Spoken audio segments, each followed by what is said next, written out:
When I got caught this time, I thought, I don't care what happens to me anymore. I want to die. I don't care if I live or not. I can't tell you how difficult it is to be alone. Japan is known to be one of the healthiest countries, but unfortunately is also home to some of the loneliest people. And many of Japan's older residents are struggling with loneliness to the point where they're committing petty crimes in order to go to jail and find community there. This story is insane. It was reported by CNN and Fortune. Let's get into some of the details. So Japan's largest women's prison has become home to a growing number of seniors, many of whom are repeat petty crime offenders. Prison has become a place for them to basically seek community and to seek support during a global loneliness epidemic. And we've got some more details about it in this next clip. There's no one to take care of them outside, and they're repeatedly abandoned. They come here because they don't have anywhere else to go. The Japanese government says the country's aging population means more lonely seniors and a surge in elderly crime. In the last 20 years, the number of elderly inmates has nearly quadrupled, and it's changing life here for everyone. We are shown a workshop where guards don't bark orders, but help elderly prisoners with their medicine, making sure they don't hurt themselves. Meals are taken in cells, alone and in silence. But for some, just knowing someone's nearby is enough. My son tells me to disappear. He says, I don't care when you die. They are very good people in this prison. I am very thankful that in prison, I can live a regular life every day.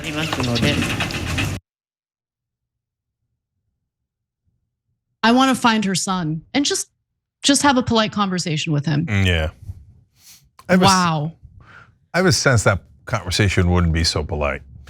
No, it wouldn't. Yeah. Like that's so disgusting. That's your mother. That's your mother. Oh my God. Anyway, the companionship offered by prison is the main appeal for these elderly women, along with regular meals, free healthcare, and elder care. And the requirement to work in the prison factories is no deterrent. This story is so, I'm sorry for bringing this incredibly depressing story to your attention, but it really does break my heart. And as we know, Japan isn't the only country that's experiencing a loneliness epidemic. We have a real problem in the United States with loneliness as well. And I would be shocked if it didn't impact the lives of elderly Americans. I'm sure it does. And I don't know, like we have to find solutions for this. We need to find ways to get people out of their homes, joining clubs and groups within their communities. It's just good for people's mental health to have like a sense of community. And all of that has kind of been destroyed, especially during the COVID pandemic. You know, a lot of community groups that would meet up once a week, like obviously stopped meeting because of the lockdowns, and those groups never came back. And I think that's a huge problem. Yeah. Okay, I'm gonna lighten it up a little bit, but there is a little bit of an upside for these senior citizens because they're committing the crime to get caught, but they don't have to get caught in the beginning, right? They can steal a whole bunch of stuff and see how much they can get before they actually get caught. So Cenk, don't. Come on, man. Okay, now let's get serious. I had to lighten up. It's so dark. But this goes to one of the TYT themes, which is please talk to other people, like interact with other human beings. I don't know how many times we've said it on the show because it's a real phenomenon. And we've actually talked about this in the context of Japan a couple of times, but also here in America. And we're getting more and more isolated. Partly a little bit of social media effect there for sure, maybe a lot more than a little bit, but it's not just social media. And we're so stressed out about how are we going to be perceived. Just for 1 second, don't worry about how you're perceived. Go talk to another human being. Be okay, be open to failure. Like some people think that, let's take sports as an example, but you could really apply it to any field, music or just a normal job. That, the people who were great at piano were prodigies, or they were amazing. They just had this natural born talent, right? No, they didn't get there the first time they played the piano or the first time they threw a football. They didn't know how to do it. It didn't just spring out of them for 99% of them. No, they got to be great by working at it and by failing until they got better and better and they learned from those mistakes. That is also true of interacting with other human beings. You're not supposed to get it right out of the gate. In fact, I can tell you a personal story about that in a second that's a little bit almost weird. I'm curious what your reaction is gonna be, Anna. But you're supposed to, learn from the mistakes that you make.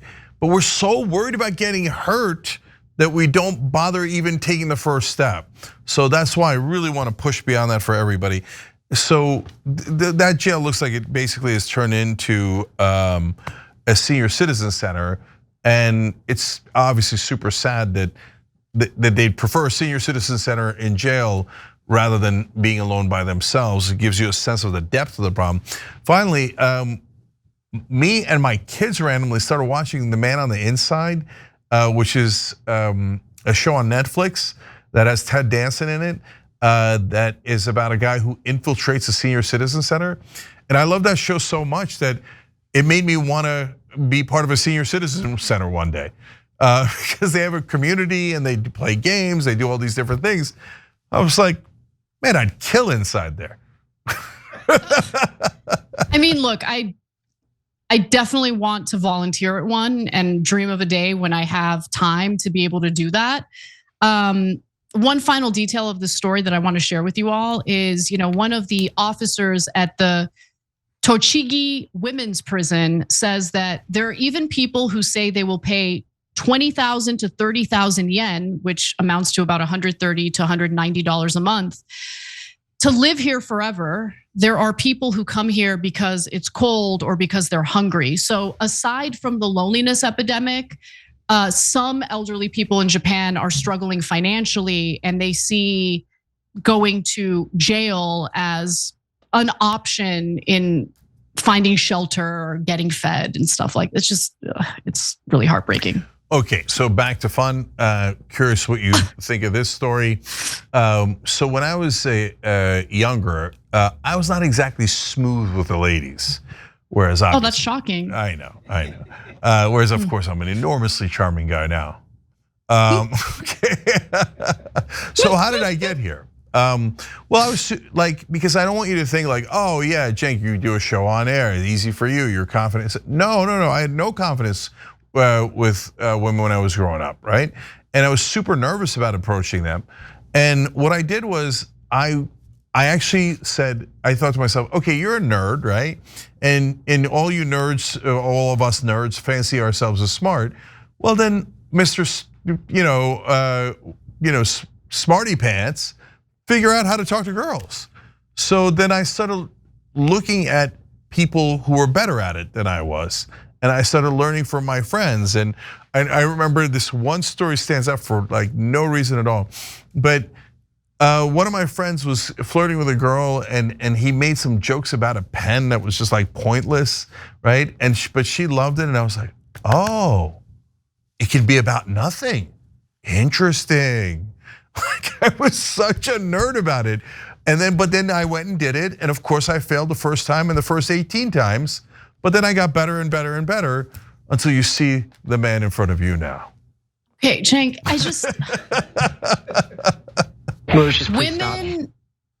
women are humans, right? So like, oh, I needed to learn how to talk to women. Like, I just talk to them like you would talk to anyone else. Like, I mean. No, that's not true. Not like one of your bros that might get you into some trouble, depending on how you talk to your bros, but just say hello.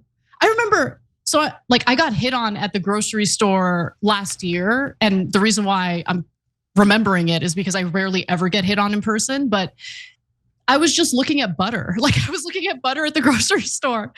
And this like super fit guy comes up to me and starts asking me about what my preferred butter brand is. And it didn't hit me that he was like trying to hit on me. Like he was trying to pick me up.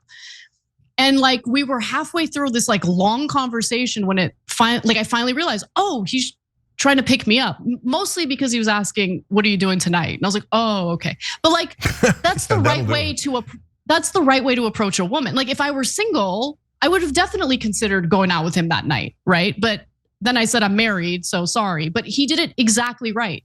Just have a normal conversation. Say hello, how are you doing? What kind of butter do you like? You're smooth like butter. Okay. No, Anna, you're totally wrong. So ultimately, you're right that the conclusion is you should say hello, but I'm not naive about it because I'm a guy, and so like if you do it awkwardly, the number one thing that guys are worried about is rejection. And so since you're a woman, you didn't really experience that too much, right? So for guys, you're super nervous about it. So have I gone up and said, hey, to women at a bar or a club and been like greeted with, or like, get away from me, right? Like that happens all the frickin' time, but other girls don't see that. So it's not as easy as to flippantly say, oh, just go up and talk to them. No, I get it. And I get that it's terrible to be rejected. And I get the fear of rejection. But you miss every opportunity you don't take. I'm just gonna put it out there. No, and that's exactly what I'm getting to. And so you're ultimately right. But guys, I feel your pain. My point isn't that our point isn't that it's easy. It's that you should push through how hard it is to be able to get to the point where you're better at interacting with folks. And again, this isn't just about guys. It's true of all of us, whether you're young or old, male or female. We gotta start interacting, even if it's awkward in the beginning, even if it's uncomfortable, even if you get burned on it for the first couple of times. But you'll get better at it, and then we'll get back to being a community and taking care of each other and being good and decent to one another. Yep. Well, that ended up such a heartwarming public service announcement. It did, Cenk. It really did. Thanks for watching the video, guys. We also love it if you hit the join button below because that makes you a member, and members allow us to be independent, honest. We can be as progressive as we want, no corporate media influence, and that's all because of you guys. We love doing the show with our members. Hit the join button, become one of the Young Turks.